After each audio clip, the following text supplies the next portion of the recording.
Hi there, it's Miss Tiffany from the Butler Area Public Library, and I'm here with another book talk. I've been talking about the books that we have been reading for the I.D.E.A.L book club.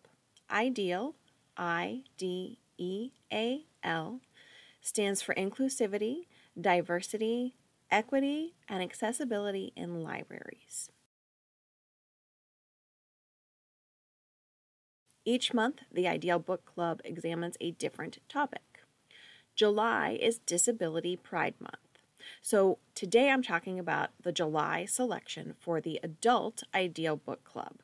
You can find more information about the I.D.E.A.L Book Club by visiting butlerlibrary.info or by registering in Beanstack at butlerlibrary.beanstack.org. So for July, which again is Disability Pride Month, the title that we are discussing for the Adult Book Club is Disabled Voices Anthology, which is edited by S.B. Smith.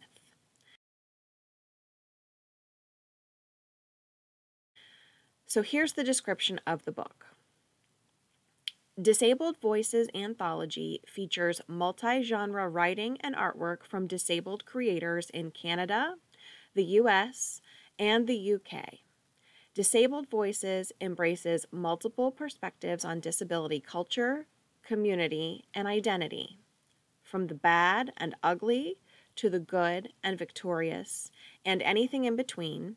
Disabled Voices is a vibrant part of that CRIP literary future that is now. So this anthology is a collection of works by different disabled writers and artists. It includes portraits, poems, essays, some short fiction. I thought it was a really honest look at how disabled people are often an afterthought or are excluded from our society.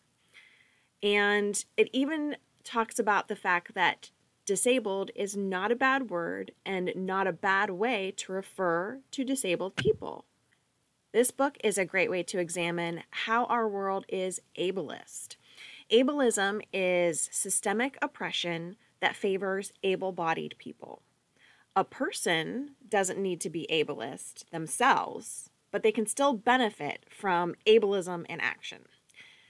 As we continue to examine our social structures and the way we've always done things and the way that we can improve doing things, we're going to continue to find ways in which it has been common for us to exclude disabled people.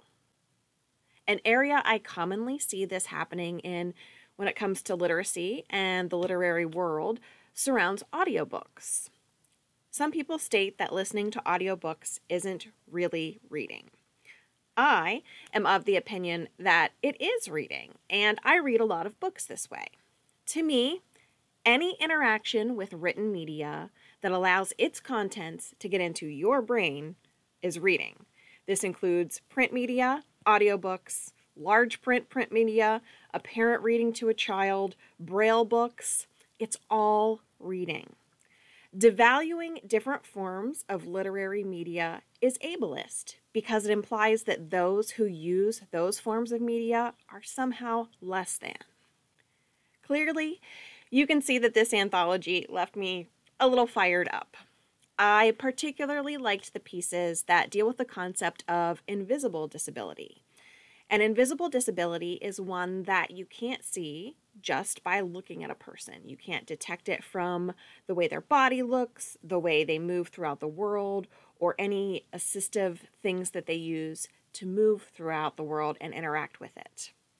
This is a topic that hits home for me because I have invisible disabilities. I really encourage you to read this anthology, which you can find in Hoopla. If you've already read this anthology and would like to read more books like it, here are some that I recommend. Such a Pretty Girl, a story of struggle, empowerment, and disability pride by Nadia Lespina. From the Periphery, Real-Life Stories of Disability by Pia Justison.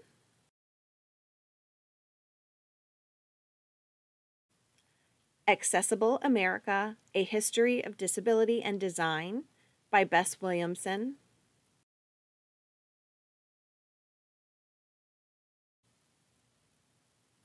and More Alike Than Different, My Life with Down Syndrome by David Egan.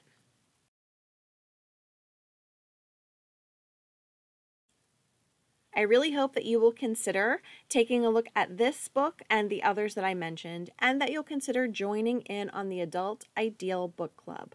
Again, you can find more information at butlerlibrary.info, or you can register inside Beanstack by visiting butlerlibrary.beanstack.org. Thanks so much for watching.